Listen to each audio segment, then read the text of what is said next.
Bonjour, c'est Ursule encore. On est le 12 juin 2023. Alors, je viens sur la trompette aujourd'hui encore et je viens proclamer le retour de notre Seigneur Jésus-Christ. Amen et alléluia. Soyons tous bénis, soyons remplis de sa joie, soyons persévérants, soyons joyeux en toutes choses. Amen. Notre Dieu est vivant, il est puissant. Amen. Pour nous garder, pour nous préserver de toute chute. Amen et alléluia. Alors, le salut est plus proche de nous maintenant que lorsque nous avions cru. Amen. Romains 13, le verset 8 à 14. Romains 13, le verset 8 à 14. Voilà ce qui est écrit. Alors, ne devez rien à personne, si ce n'est de vous aimer les uns les autres, car celui qui aime les autres a accompli la loi. En effet, les commandements, tu ne commettras point d'adultère, tu ne tueras point, tu ne déroberas point, tu ne convoiteras point, et ce qu'il peut encore y avoir se résume dans cette parole, tu aimeras ton prochain comme toi-même. L'amour ne fait point de mal au prochain, l'amour est donc l'accomplissement de la loi. Cela importe d'autant plus que vous savez à quel temps nous sommes, car l'heure de vous réveiller enfin, car c'est l'heure de vous réveiller enfin du sommeil. Car maintenant le salut est plus près de nous que lorsque nous avions cru. La nuit est avancée, le jour approche. Dépouillons-nous donc des œuvres des ténèbres et revêtons les armes de la lumière.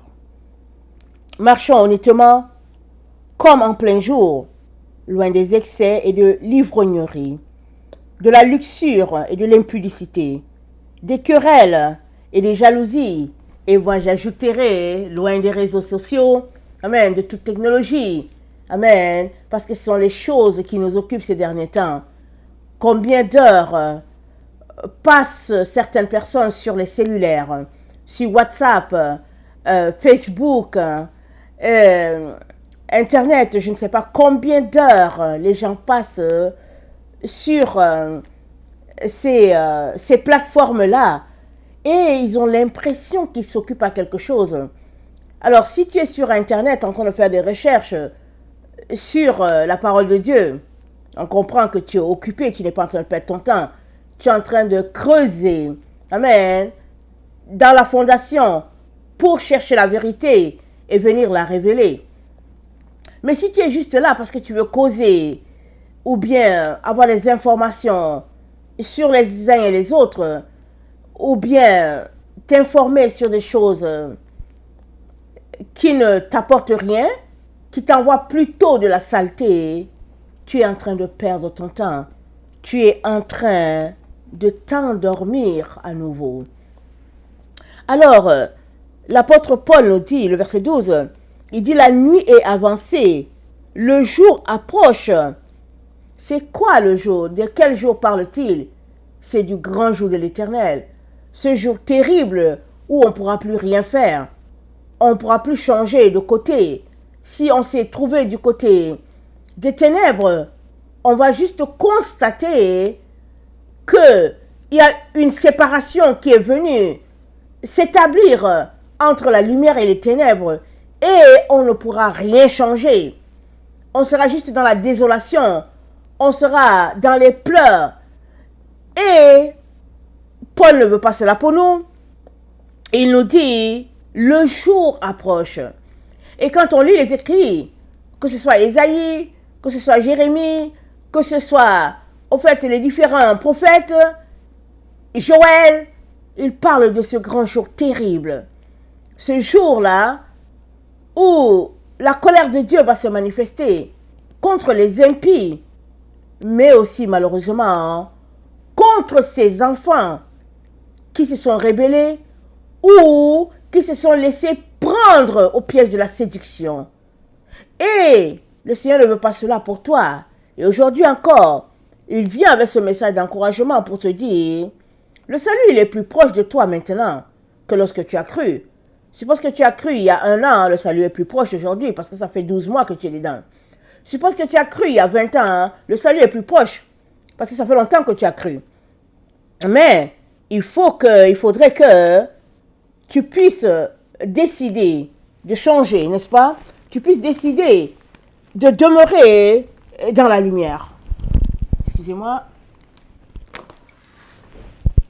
Tu puisses décider de demeurer dans la lumière et puis de t'abstenir des œuvres des ténèbres. Amen.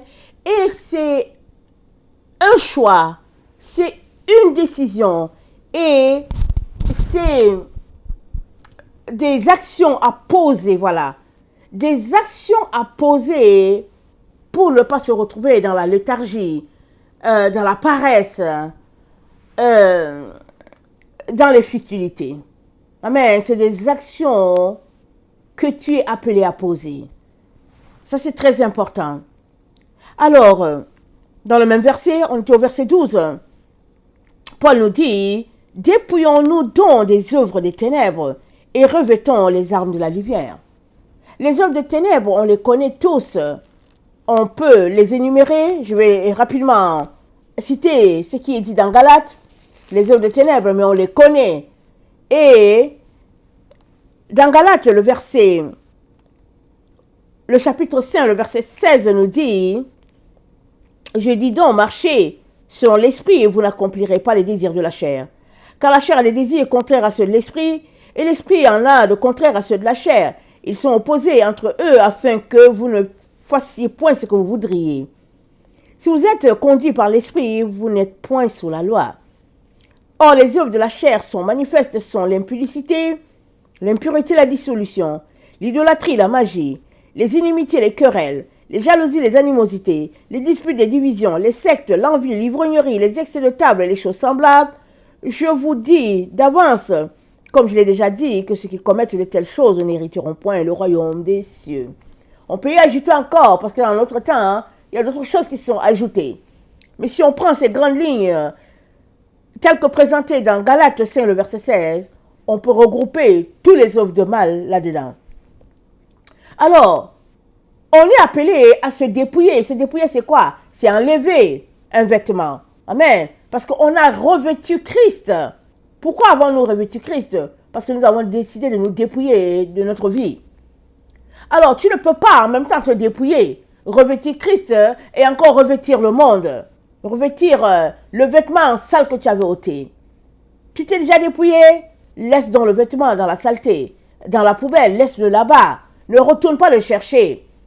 Et maintenant, comporte-toi de manière à enlever sur toi toute trace qu'aurait laissé ce vêtement-là. Alors souvent, les traces du vêtement peuvent être rattachées à une amitié que tu as, à une vie dans la famille, à un vice que tu as développé, peu importe, même à une culpabilité. Tout cela, ce sont des traces, des éléments qui te rattachent à cette vie-là dont tu t'es dépouillé. Il est donc important que tu puisses parfaire ton salut, c'est-à-dire travailler à ôter toutes ces traces-là. Vous savez, souvent quand on fait le ménage, on finit de faire le ménage, on voit que c'est beau, mais on s'éloigne un peu, on regarde sur le comptoir et on voit quand même que, on dirait que c'est un peu rigueux, ou bien ça ne brille pas tellement parce que c'est comme s'il y a une couche de blanchâtre qui est restée à cause du linge qu'on a utilisé. Et là maintenant, on prend maintenant encore une meilleure lingette, vraiment propre, vraiment bien là, et on repasse une dernière couche dessus, et le comptoir, il brille comme on aimerait. Alors, c'est de ça qu'il est question. Il est question qu'il n'y ait aucune trace de poussière quelconque sur toi. Pourquoi? Parce qu'on est dans le temps où nos yeux le verront face à face. Et lui-même nous l'a dit, dans Luc 12, le verset 35, il a dit que vos lampes soient allumées et vos reins sains. Amen. Que vos reins soient sains. Alors, quand Jésus-Christ parle des reins sains, il est en train de dire que nous puissions être dans la vérité. C'est ça qu'il est en train de dire. Quand il dit que vos reins soient sains, il est en train de dire, soyez dans la vérité. Demeurez dans la vérité. Alors, et que vos lampes soient allumées. C'est-à-dire, soyez éclairés. Amen. Soyez éclairés. Et demeurer dans le vrai. C'est quoi la lampe? C'est notre esprit. Amen. C'est notre esprit qui est notre lampe. Et c'est le souffle de Dieu en nous. Et aussi, nous pouvons augmenter notre lumière ou bien l'assombrir. Jésus-Christ a dit, si la lumière qui est en toi est ténèbres, combien sont grandes ces ténèbres-là? Parce que la lumière, elle est faite pour éclairer. Elle est faite pour nous conduire.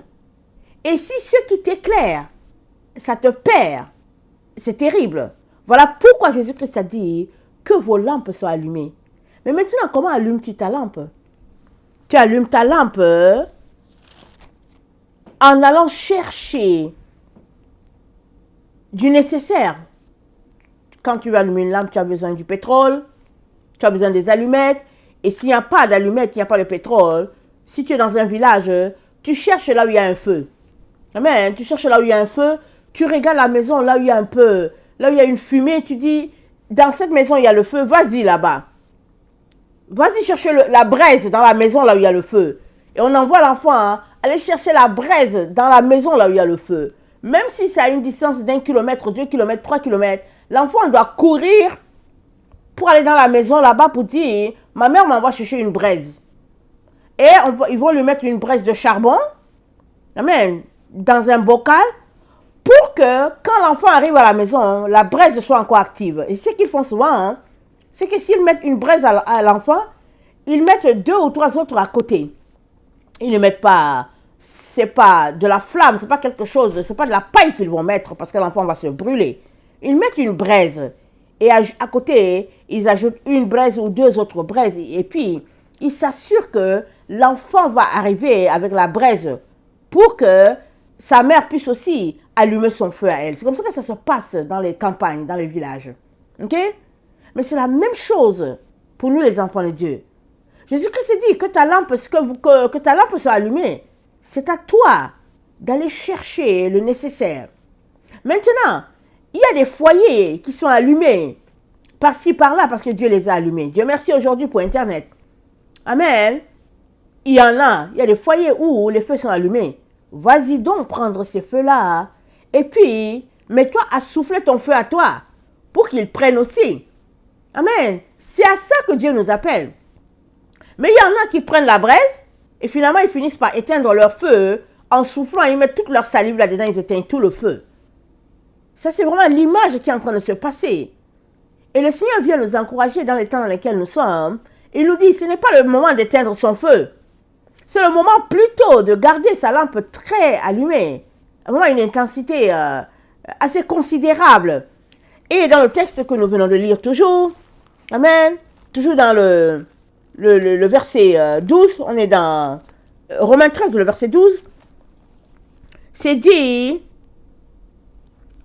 attendez, c'est dit, la nuit est avancée, le jour approche, dépouillons-nous donc des œuvres des ténèbres et revêtons les armes de lumière. Revêtons les armes de lumière.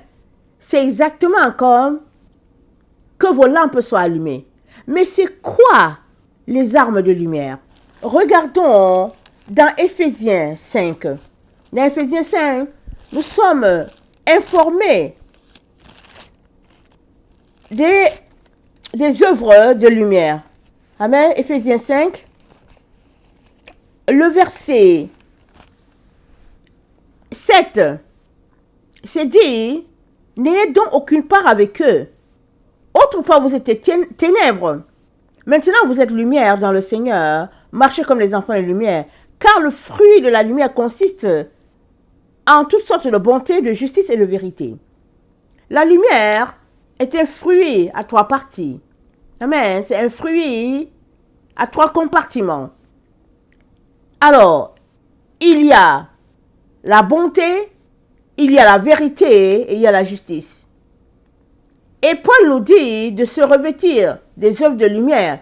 C'est-à-dire, dans nos œuvres au quotidien, il faudrait que ces 3 éléments soient trouvés. La bonté, qui témoigne de notre intimité avec le Seigneur.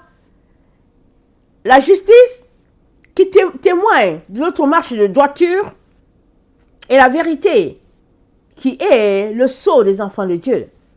les enfants de Dieu sont marqués de vérité. Ils sont marqués du Tav. Le Tav, c'est la vérité finale. Amen. Et nous sommes appelés d'être revêtus de ces trois éléments-là. Et ainsi, nous aurons revêtu la lumière. Maintenant, tu ne peux pas en même temps revêtir la lumière et en même temps revêtir les ténèbres. Tu ne peux pas. C'est l'un ou l'autre. Ça veut dire que tu as un choix à faire. Tu as une décision à prendre. Et il arrive souvent que la décision est difficile à prendre parce qu'on reste toujours dans le même cercle, au fait.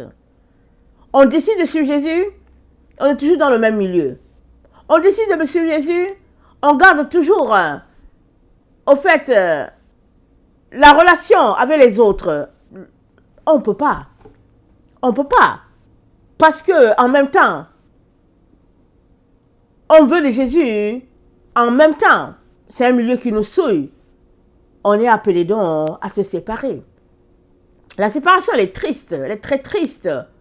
Mais il n'y a rien qui dépasse l'intimité avec Jésus.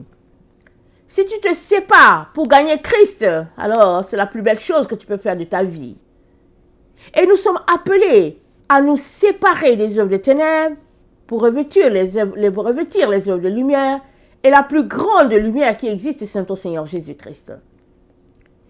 Il a payé de sa vie pour nous donner le salut. Il vaut plus que tout ce qu'on peut lui donner.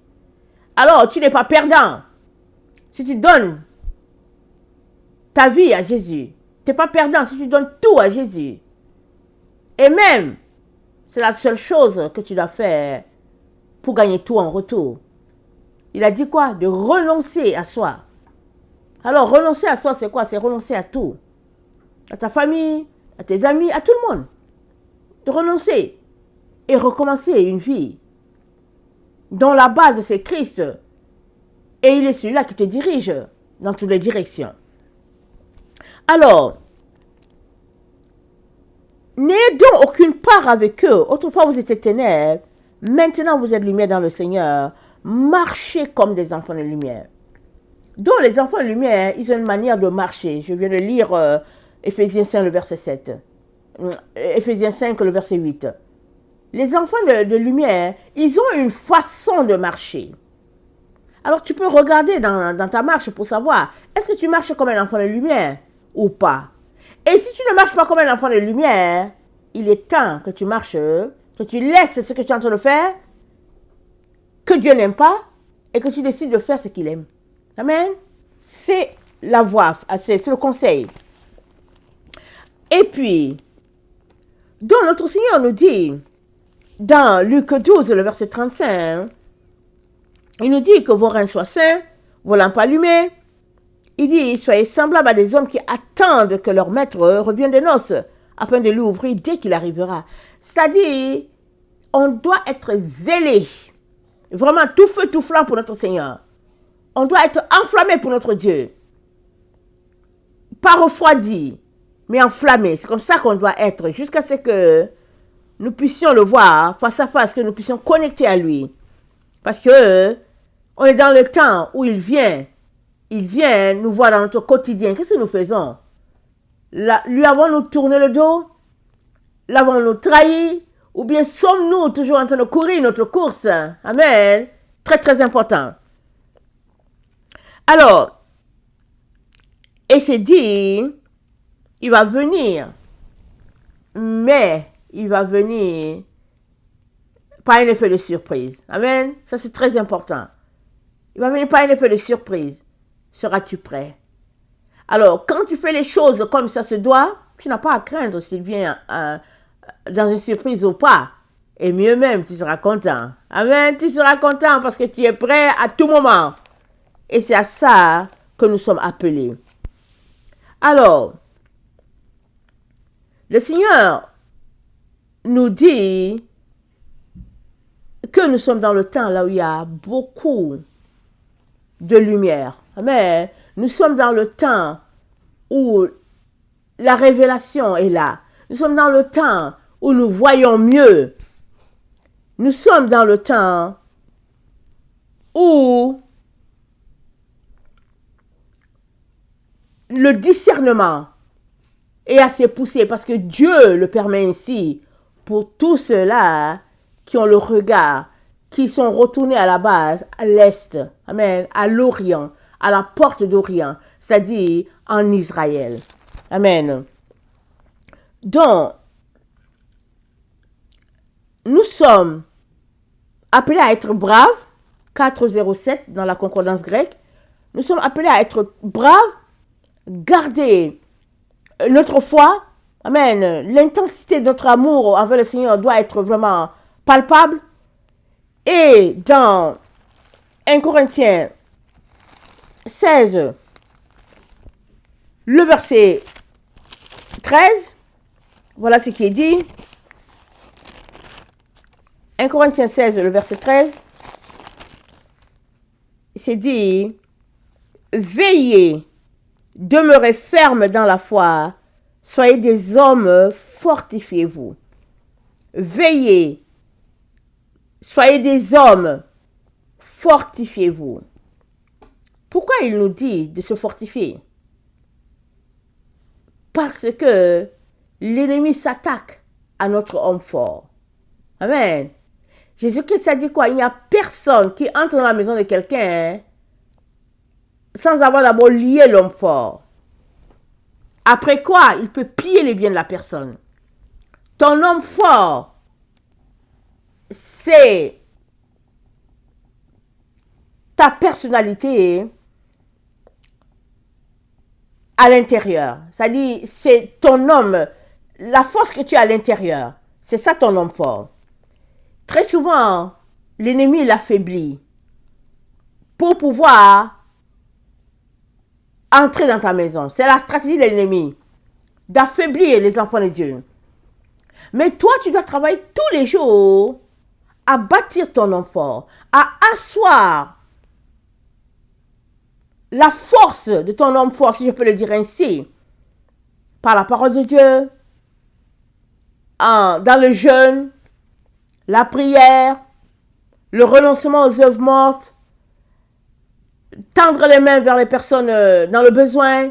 Toutes ces choses-là contribuent à bâtir ton homme fort et à développer ta capacité de discerner les choses de Dieu.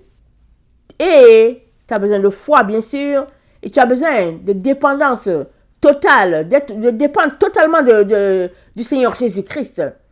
Tu as besoin que ton intimité avec le Seigneur soit solide. Plus tu es intime à Jésus, plus ton homme fort est bâti, parce que c'est Jésus-Christ qui devient ton homme fort. Amen. Et quand l'ennemi vient pour attaquer ton homme fort, il se rend compte qu'il ne peut pas. Parce que avant qu'il vienne, tu l'as déjà vu venir. Pendant qu'il fait les plans pour te détruire, tu as déjà vu le plan. Tu as déjà vu le moment, sa stratégie, tu as déjà tout vu. Dans le temps qu'il vienne, tu l'as déjà knock-out. Donc quand il vient, tout est déjà réglé. Et c'est à ça que Dieu nous appelle, à chacun de ses enfants. Tous ceux-là qui ont une vie intime avec le Seigneur, ils ont ce discernement-là poussé. Ils ont cette intimité-là. Et Dieu veut cela pour chacun de ses enfants. Maintenant, c'est à toi de le vouloir ou pas. On est dans le temps du 19-21 dans la concordance grecque. C'est le temps où notre attention doit être tournée uniquement vers le Seigneur, parce que c'est un temps de discernement, de grand discernement. C'est un temps de grande intimité. C'est un temps où nous devons laisser l'erreur de côté et embrasser notre Seigneur pleinement et totalement. Dans Matthieu 24, le verset 12, alors que Jésus-Christ parlait de la fin des temps à ses disciples, amen, Matthieu 24, le verset 12, il leur a dit ceci, parce qu'il voulait savoir quand est-ce que toutes ces choses arriveraient, et puis quels seraient les signes. Et à la fin, au verset 12, Jésus-Christ leur dit, parce que l'iniquité se sera accrue, la charité du plus grand nombre se refroidira, mais celui qui persévérera sera sauvé. dont la charité du plus grand nombre, c'est-à-dire que l'amour du plus grand nombre va se refroidir. Et on est vraiment dans ce temps-là où, pour X raisons, plusieurs enfants de Dieu qui étaient sur la montagne descendent. Amen. Et ça m'a donné une vision. J'ai vu plusieurs de ces enfants qui descendent de la montagne. Certains, parce qu'ils étaient découragés. D'autres, parce que la vérité de Jésus-Christ ne faisait pas leur affaire. D'autres encore, parce que ils veulent s'en aller, s'envoler pour partir. Et Jésus-Christ s'est dit non, attendez là-bas, je vais venir vous voir. Je vais venir voir ce que tu fais. Et je vais te donner plus de responsabilités. Mais eux, ils veulent juste s'en aller, partir. Et donc, X raisons, les gens sont en train de s'affaiblir. Mais Jésus-Christ te dit aujourd'hui que c'est le temps où tu dois persévérer encore. Parce que c'est Jésus-Christ qui va annoncer la fin. Et la fin, ce n'est pas tel que les spécialistes l'ont proclamé. La fin, c'est que ceux-là qui marchent dans la droiture vont posséder la terre. C'est ça la fin. Ce n'est pas que toi qui marches dans la droiture, tu vas t'en aller pour laisser ton héritage. Non, tu dois rester. Amen. Tu dois rester. Dieu a besoin de toi. Il a besoin de tes bras pour répandre la vérité. Amen. Sur toute la terre, à l'endroit où tu te trouves, Dieu a besoin de toi. Ce n'est donc pas le temps de te décourager. C'est le temps de retrousser les manches. C'est le temps de réajuster tes courbes, n'est-ce pas? On a tous cru à une certaine façon. Maintenant que ce n'est pas ça, il faudrait rebuffer. Amen. De chemin, il faudrait arrondir son angle. Il faudrait venir se repentir pour dire, Seigneur, j'ai cru à quelque chose qui n'était pas ça, je ne savais pas, et le Seigneur va te pardonner, ça c'est sûr. Mais surtout, de dire, Seigneur, comment faire? Où se trouve la voie? Il va te montrer la voie. Mais l'erreur que plusieurs font, c'est qu'ils se mettent à bouder, ils se mettent à contredire Dieu, ils se mettent finalement à dire, ok, bon, je ne fais plus rien, je vais regarder. Mais une telle attitude, ça te pénalise. Parce que Dieu n'a pas besoin de fils et de filles. C'est nous qui avons besoin de Dieu. C'est nous. On a besoin de Dieu. On a besoin d'un père. On a besoin d'une mère. On a besoin du Saint-Esprit. On a besoin de Dieu. Mais Dieu se suffit. Dieu, il est pleinement entier. Mais il est content. Pour tous ceux-là qui veulent de lui comme père, il a les bras tendus. Mais maintenant, si tu veux de lui comme père, alléluia, mets-toi donc à pratiquer ce qu'il te dit pour que tu puisses entrer dans sa lumière et refléter sa gloire. C'est ça que les enfants du Père font. Ils s'identifient à lui. Ils sont comme lui. Et pour cela, tu as besoin de t'ajuster. Amen. Tu as besoin de t'ajuster, de t'aligner. Donc celui qui persévérera jusqu'à la fin sera sauvé. Et la fin, c'est notre Seigneur qui le dit. Et la fin, c'est à nos portes. Mais celui qui sait c'est quel jour, c'est quel moment exactement.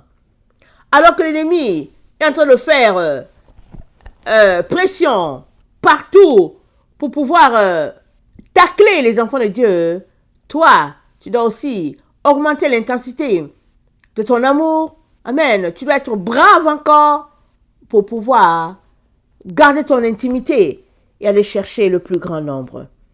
Amen. Nous sommes dans le temps du 12-12. Amen. Parce que la clarté, c'est-à-dire la révélation est là. C'est un temps où nous voyons clairement. Et ça, c'est pour tous ceux-là qui ont choisi la voie de la vérité. La Bible nous dit dans 2 Thessaloniciens 2, le verset 11 à 12, c'est dit, parce qu'ils ont refusé la vérité qui les aurait sauvés, Dieu leur envoie une puissance d'égarement. Parce qu'ils ont refusé. Toi, ne refuse pas. Ne refuse pas que la vérité ne soit pas celle-là que tu pensais qu'elle est. Ne refuse pas. Va plutôt devant Dieu pour dire, ok, là, je vis une période de confusion, viens à mon secours. je ne sais plus où me tourner, il va t'aider, il va te relever. C'est ça la meilleure attitude. C'est ça la meilleure façon de faire. Alors, notre Dieu n'a pas changé. Il est le même hier, aujourd'hui et pour toujours. Il a toujours les bras ouverts pour quiconque veut aller à la source, pour se rafraîchir, pour se restaurer et pour repartir à nouveau. Plein d'énergie. Le Seigneur est prêt. Si donc tu es aussi prêt, alors sache que il y a de l'espoir. Amen. Parce qu'il te conduira jusqu'à destination. Il te conduira jusqu'au bon port. Jusqu'à ce moment-là où vous allez connecter, vous allez vous voir face à face. Alors, je terminerai par lire Matthieu 24, le verset 45. Quel est donc le serviteur fidèle et prudent que son maître a établi sur ses gens pour leur donner la nourriture au temps convenable? Heureux ce serviteur que son maître à son arrivée trouvera faisant ainsi. Je vous le dis en vérité, il l'établira sur tous ses biens. Mais si c'est un méchant serviteur qui dit en lui-même mon maître tarde à venir, s'il se met à battre ses compagnons, s'il mange et boit avec les ivrognes, le maître de ce serviteur viendra le jour où il ne s'y attend pas et à l'heure où il ne connaît pas. Il le mettra en pièces et lui donnera sa part avec les hypocrites. C'est là qu'il y aura des pleurs et des grincements dedans. Amen. Donc voilà, le Seigneur vient encore t'encourager pour te dire, c'est le temps plutôt de retrousser les manches et d'augmenter l'intensité de sa lumière et d'augmenter l'intensité de sa bravoure. Amen. Afin que l'ennemi fuit quand il vient, quand il vient proche de ta maison, qu'il fuit. Parce que ton homme fort le met en déroute. Amen. Ton homme fort fait qu'il détale. Parce qu'il ne peut pas te terrasser. Et quand c'est comme ça, Dieu est content de son enfant. Il est très content. Il est donc très important de se comporter de manière à plaire à Dieu plutôt que de plaire aux hommes. Que le Seigneur bénisse sa parole et que sa grâce nous donne d'être prêts et de continuer d'augmenter notre lampe, notre lumière, jusqu'à ce que nos yeux le voient face à face. Amen. Alléluia.